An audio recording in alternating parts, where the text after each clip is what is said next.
इतिहास में पता है, कुछ जगह सिर्फ जमीन के टुकड़े नहीं होते, वो तो तकदीर लिखती हैं, साम्राज्यों की तकदीर। और आज हम बात करने वाले हैं हरियाणा की एक ऐसी ही जगह की, पानीपत की। एक ऐसा मैदान जहां लड़ी गई 3 लड़ाइयों ने हिंदुस्तान का नक्शा ही बदल कर रख दिया, हमेशा के लिए। तो सवाल यही उठता है कि आखिर एक ही छोटे से शहर में तीन बार हिंदुस्तान की किस्मत का फैसला क्यों हुआ। मतलब हरियाणा के इस मैदान में ऐसा क्या था, क्या खास बात थी कि बार बार सत्ता का केंद्र यही जगह बनी। चलिए इसी गुत्थी को सुलझाते हैं। सबसे पहले बात करते हैं पहली लड़ाई की, साम्राज्य का उदय। साल था 1526, एक संस्थापक का दाव। कहानी की शुरुआत होती है 1526 से।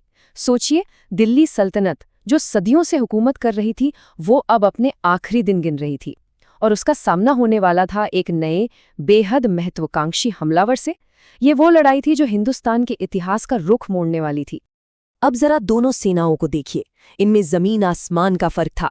एक तरफ था बाबर, जिसके पास थे महज 15,000 सैनिक, लेकिन उसके पास थी उस जमाने की सबसे लेटेस्ट टेक्नोलॉजी, तोपें और बंदूकें।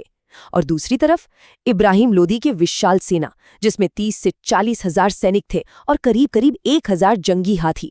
कोई भी देखता तो यही कहता कि लोदी की जीत तो पक्की है। लेकिन जंग के मैदान में सिर्फ गिनती और हथियारी काम नहीं आते। असली चीज होती है स्ट्रैटेजी, यानी रणनीति। और बाबर के पास एक ऐसी कमाल की रणनीति थी जो लोदी की इतनी बड़ी सेना पर भी भारी पड़ने वाली थी। बाबर की पहली चाल का नाम था तुलुगमा। ये एक फ्लैंकिंग टैक्टिक थी, मतलब दुश्मन को घेरने की एक तरकीब। इसमें होता ये था कि बाबर की छोटी लेकिन तेजी से मूव करने वाली सेना लोधी की बड़ी सेना को किनारों से और पीछे से घेर लेती थी। नतीजा, लोधी की सेना में भगदड़ मच गई, वो पूरी तरह से फंसकर रह गए। उसकी दूसरी और शायद सबसे खतरनाक रणनीति थी अरबा। इसे ऑटोमन डिवाइस भी कहा जाता था। अब ये था क्या? सोचिए, 700 बैलगाड़ियों को एक साथ चमड़े की रस्सियों से बांध दिया गया, एक तरह का चलता फिरता किला। और इस दीवार के पीछे छिपे थे तोपची और बंदूकबाज, जो दुश्मन पर लगातार गोलियां और गोले बरसा रहे थे। ये भारत में पहली बार था जब बारूद का इतने बड़े स्केल पर इस्तेमाल हो रहा था। और इस नई टेक्नोलॉजी का असर एकदम विनाशकारी। जैसा कि कहा जाता है, तोपों की जोरदार आवाज ने लोदी के हाथियों को बुरी तरह डरा दिया। वो बेचारे जानवर इतने घबरा गए कि पलटकर अपनी ही सेना को कुचलने लगे। सोचिए, जो जंगी हाथी लोदी की सेना की सबसे बड़ी ताकत थे, वही उसकी सबसे बड़ी कमजोरी बन गए।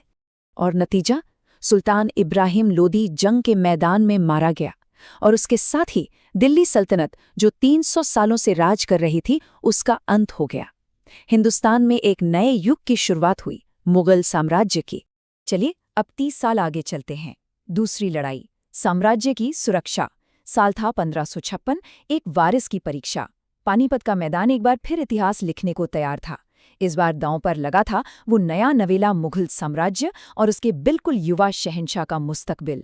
हुआ ये कि हुमायूं की अचानक मौत हो गई और गद्दी पर बैठा सिर्फ 13 साल का एक लड़का अकबर। इस मौके का फायदा उठाया एक जबरदस्त योद्धा, हिंदू राजा हेमू ने। वो कोई मामूली राजा नहीं था, बल्कि 22 लड़ाइयां जीतने का रिकॉर्ड था उसके नाम। उसने दिल्ली पर कब्जा कर लिया। अब सोचिए, एक तरफ 13 साल का अकबर और उसका संरक्षक बैरम खान, और दूसरी तरफ साम्राज्य को बचाने की लगभग नामुमकिन चुनौती। पानीपत के मैदान में लड़ाई शुरू हुई और हेमू की सेना मुगलों पर बुरी तरह हावी थी। एक वक्त तो ऐसा लगा कि बस मुगल साम्राज्य की कहानी शुरू होते ही खत्म होने वाली है। लेकिन फिर किस्मत ने एक ऐसा दांव खेला, एक ऐसा पासा पलटा, जिसने इतिहास का रुख ही मोड़कर रख दिया। लड़ाई के एक बिल्कुल क्रूशल मोड़ पर कहीं से एक तीर आया और सीधा हेमू की आंख में जा लगा। वो अपने हाथी से नीचे गिरा और बेहोश हो गया। अब अपने लीडर को यूं जमीन पर गिरा हुआ देखकर उसकी सेना का मनोबल टूट गया। उनमें भगदड़ मच गई और वो बिखर गए। सिर्फ एक तीर, और उस एक तीर ने हारी हुई बाजी को जीत में बदल दिया और मुगल साम्राज्य को हिंदुस्तान में एक नई मजबूत जिंदगी दे दी। अब कहानी में एक लंबा जंप लेते हैं, सीधे 200 साल आगे। तीसरी लड़ाई, शक्ति का शून्य। साल है 1761, महाशक्तियों का टकराव। इस वक्त तक जो शक्तिशाली मुगल साम्राज्य था, वो बहुत कमजोर हो चुका था, और उत्तर भारत पर कब्जे के लिए 2 नई सुपर पावर्स मैदान में आमने सामने थीं। पश्चिम से उठते मराठा और उत्तर पश्चिम से आते अफगान। लेकिन ये लड़ाई सिर्फ मराठों और अफगानों के बीच की नहीं थी, जैसा कि कई लोग समझते हैं। अफगान शासक अहमद शाह दुर्रानी अकेला नहीं था। उसने रोहेला अफगानों और अवध के नवाब शुजाउद्दौला जैसे ताकतवर भारतीय सहयोगियों के साथ मिलकर एक मजबूत गठबंधन, एक कोalition बना लिया था। और मराठा, वो इस पूरी ताकतवर सेना का सामना बिल्कुल अकेले कर रहे थे। यहाँ दुर्रानी ने एक बहुत ही क्रूर लेकिन बहुत असरदार चाल चली। उसने मराठा कैंप के चारों तरफ घेरा डाल दिया और उनकी सप्लाई लाइन यानी खाने पीने का सारा रास्ता ही बंद कर दिया। सोचिए, 2 महीने तक ये घेराबंदी चली। 2 महीने बाद मराठा सेना के पास खाने को कुछ नहीं बचा था। वो भूखमरी की कगार पर थे। अब भूखे और हताश मराठों के पास लड़ने के सिवा और कोई रास्ता बचा ही नहीं था। और जो लड़ाई हुई वो 18वीं सदी की सबसे खौफनाक लड़ाइयों में से एक साबित हुई। अंदाजा लगाइए, सिर्फ एक दिन की जंग में 60 से 70 हजार सैनिक मारे गए। ये एक बहुत बड़ा, बहुत ही भयानक आंकड़ा है। लेकिन इस लड़ाई का सबसे अजीब और सबसे जरूरी नतीजा जानते हैं क्या था? कोई जीता ही नहीं। हाँ, अफगानों ने मैदान तो जीत लिया, लेकिन उन्हें इतना भारी नुकसान हुआ कि वो भारत पर राज करने का सोच भी नहीं सकते थे और उन्हें वापस लौटना पड़ा। वहीं दूसरी तरफ मराठों की ताकत तो पूरी तरह टूट चुकी थी। तो हुआ ये कि उत्तर भारत में एक पावर वैक्यूम बन गया, यानी शक्ति का एक ऐसा खालीपन जिसे भरने वाला कोई नहीं था। तो घूम फिरकर हम वापस अपने उसी पहले सवाल पर आ गए, पानीपत ही क्यों? आखिर बार बार इतिहास इसी मैदान पर क्यों दोहराया गया? इस पहेली का जवाब दरअसल पानीपत की लोकेशन, उसके भूगोल में छिपा है। देखिए, पानीपत की स्ट्रेटेजिक इंपॉर्टेंस क्या थी? पहली बात, ये दिल्ली का नेचुरल गेटवे था। उत्तर पश्चिम से जो भी हमलावर आता, उसे दिल्ली पहुंचने के लिए पानीपत से गुजरना ही पड़ता था। दूसरा, यहाँ की जमीन बिल्कुल सपाट थी, घुड़सवार सेनाओं के लिए एकदम परफेक्ट। तीसरा, ये मशहूर ग्रैंड ट्रंक रोड पर था, जिससे सेना और सप्लाई का आना जाना बहुत आसान था। और तो और, इस इलाके में मॉनसून भी ज्यादा लंबा नहीं होता था, मतलब साल के ज्यादातर महीने जंग के लिए सही थे।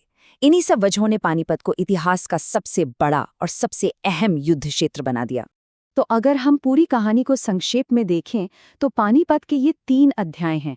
पहला, 1526 जब मुगल साम्राज्य की शुरुआत हुई। दूसरा, 1556 जब उसी मुगल साम्राज्य को बचाया गया, उसे सुरक्षित किया गया। और तीसरा, 1761 जब एक पावर वैक्यूम बना, जिसने एक बिल्कुल नई ताकत के आने का रास्ता खोल दिया। और यहीं पर पानीपत की कहानी वर्ल्ड हिस्ट्री का एक अहम हिस्सा बन जाती है। सवाल ये था कि मुगल अब कमजोर हो चुके थे, मराठों की ताकत पर लगाम लग चुकी थी, तो फिर पानीपत ने जो ये पावर वैक्यूम बनाया था, उसे भरेगा कौन? इस खालीपन को भरने के लिए एक तीसरी ताकत हिंदुस्तान में पहले से ही अपनी जड़ें मजबूत कर रही थी, और वो थी British east India company. Panipat की इन 3 लड़ाइयों ने जाने अनजाने में उन्हीं के लिए दिल्ली का रास्ता बिल्कुल साफ कर दिया था।